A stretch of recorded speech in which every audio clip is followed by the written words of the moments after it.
Magandang gabi Luzon, Visayas, Mindanao. Ako si Andre James Sargana at ito ang GP News. Nakatutok ang aming kupunan sa mga malalaki, pinakabago at nagbabagang lukay ng mga balita. Naghahatid ng kaalaman, impormasyon at mga makatotohanan ng mga balita. Manatiling makinig at umupo upang subaybayan ang mga iuulat naming mga balita. Laging tandaan na ang mas lamang ay may alam. Isang viral news sa Semirara sa Kaluya, Antique, namataan ng isang ibong na kinukumpara ng mga tao doon bilang ibong Adarna na galing sa epikong kwento.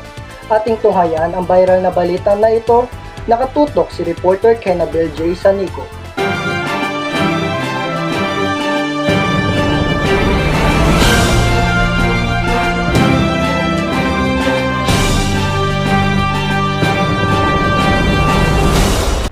Ito ang viral na balita ngayon. Isang bisita sa Semirara sa Kaluya, Antique ang nakakita sa isang pintong ibon na ikinumpara niya sa katang-isip ng ibong Adarna dahil sa magagandang katangian nito. Ang lalaking golden pheasants ay makulay, habang ang babae ay cremundi. Ang isla ay naglalaman ng isang apiary at biodiversity conservation center na nakatuon sa pag-iingat at pagprotekta sa mining biodiversity. Ang sentro ay naglalaman ng humigit kumulang 360 individual ng wildlife, kabilang ang Trogon ng Pilipinas na nakita Mount Apo noong nakaraang taon. Ang ibong Adarna ay isang epiko ng tula tungkol sa isang maalamat na ibon na may kapangyarihang magpagaling. Ayan ang viral na balita ngayon. Nag-uulat sa Nico. Balik sa iyo, Argana. Salamat, reporter Kenabel J. Sanico, sa iyong report. Ngayon, pumunta naman tayo sa current news. Inilabas na ng PRC ang mga resulta 4 na araw ng trabaho matapos isagawa ang pagsusulit sa PNLE, Philippines Nurse Licensure Exam. Nakatutok, reporter Lorraine Carcalias.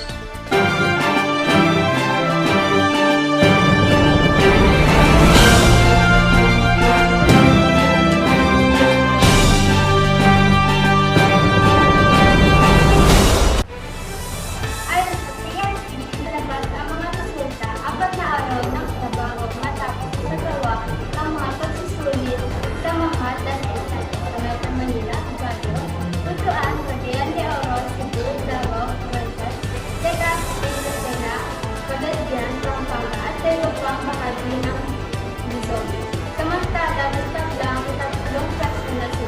Mary Alberto Colandas mula sa Southern Luzon State University, Tacloban, Rairic Alonda Tabeliswa mula sa Adventist University of the Philippines na may markang 91.60% po.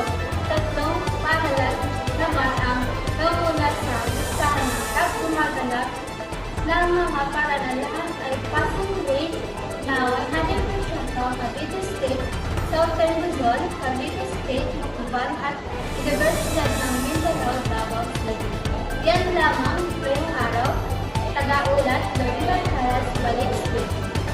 Salamat, reporter Lorraine Carcalias, sa iyong report. Dumako naman tayo sa weather update news. Nakatutok si reporter Joshua Sarmiento sa balitang ito.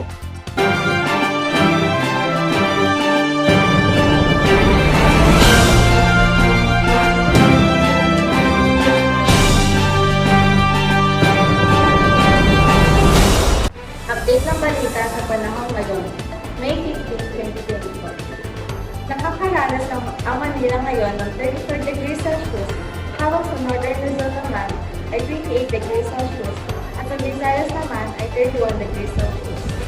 Habang sa Mindanao ay 36 degrees Celsius.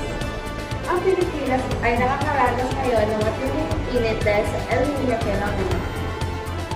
Inaasa ang mararanasan ng init hanggang June.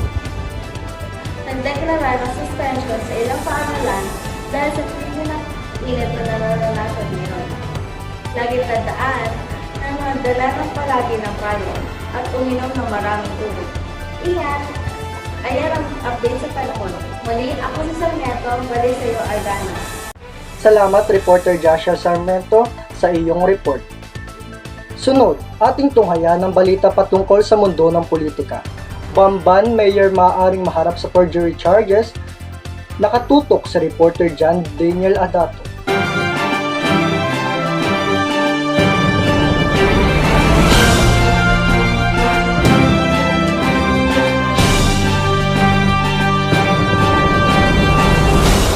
Magandang araw mga kaibigan.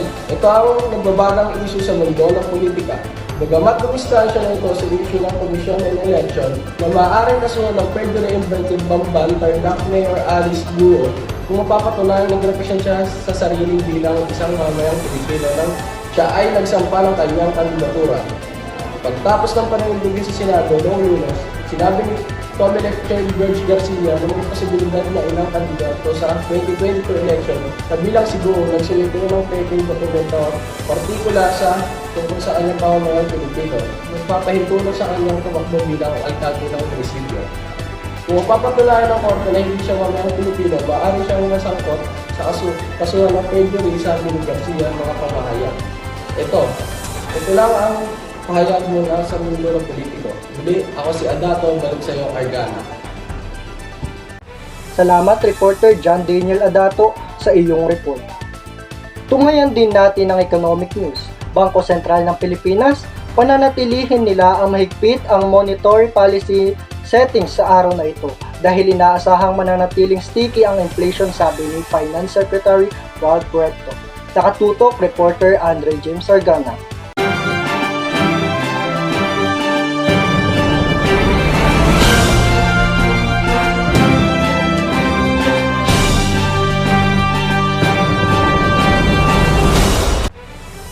Manila, Philippines. Malamang na pananatilihin ng Bangko Sentral ng Pilipinas, BSP, ang napakahigpit nitong monetary policy settings ngayong araw dahil inaasahang mananatiling sticky ang inflation, sabi ni Finance Secretary Ralph Recto. Si Recto na kumakatawan sa kabinete ni Pangulong Marcos sa 7 miyembro ng Monetary Board, MB, ay nagsasabi sa mga mamamahayag na hindi pa oras upang bawasan ang key rate mula sa 17 taong mataas na 6.5%. Well, number 1, tinitignan natin ang data. Fair so far, the way I see it, unless something change between now and then, I think the policy rate will be more or less steady, Recto said. Muli, ako si Andre James Argana, balik sa iyong Argana. Salamat reporter Andre James Argana sa iyong report. Showbiz na actor na si Billy Crawford ay naging trending sa social media dahil sa kanyang larawan. Ating tutukan ng kwentong ito, reporter Yasi Balderas, nakatutok.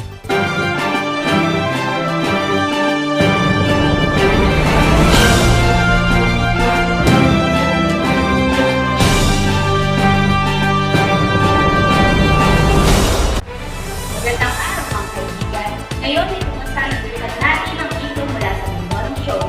Sinabi na ang President Nick Garcia na sa Lunes ang kanyang asawang si Billy Crawford ay more than okay at healthier than ever.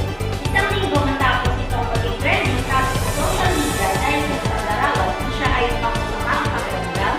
Sinabi ni Garcia na ang singer Billy Crawford ay dahil sa mas mansong na lifestyle choices na ginagawa niya. Sa ating Garcia, I guess people are so used seeing us like this na may ang mga gusto kahit hindi sila. Pero kahapon, nag-call pa, si Billy talaga ay dark circles na new radio na na.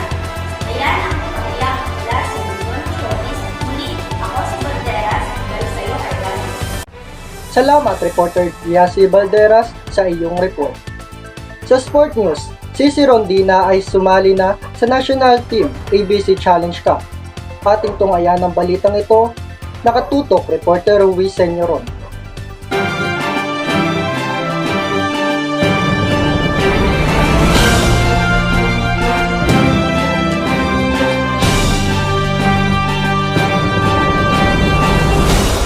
Ngayon ay nagdakot sa sport news. Inanang sa PBL ang pagsali ni Cici Rondina sa national team para sa ABC Challenge Cup. Makakasama ni Cici Rondina si Gigi Guzman kapag sirepresentan ng Pilipinas sa Asian Volleyball Conference o ABC na gaganapin sa May 22 hanggang sa May 29 sa Rizal Memorial Museum. Si Rondina ay nag-isa ang Tucumucho at ngayon ay nag-inter sa debut ng Philippine Hotel Tournament. Ayan ang mga pahayag mula sa mundo ng sport. Muli ako sa inyo, balik sa iyo, Argana. Salamat reporter Ruiz Senyoron sa iyong balita. Dito na nagtatapos ang programang ito. Muli, ako si Andre James Argana. Muli, ako si Adato. Muli ako si Balderas, Taga-ulat, Darby Balderas. Nag-uulat sa Nico. Muli, ako si Sarneto. Lagi nating tandaan na ang mas lamang ay may alam. Ingat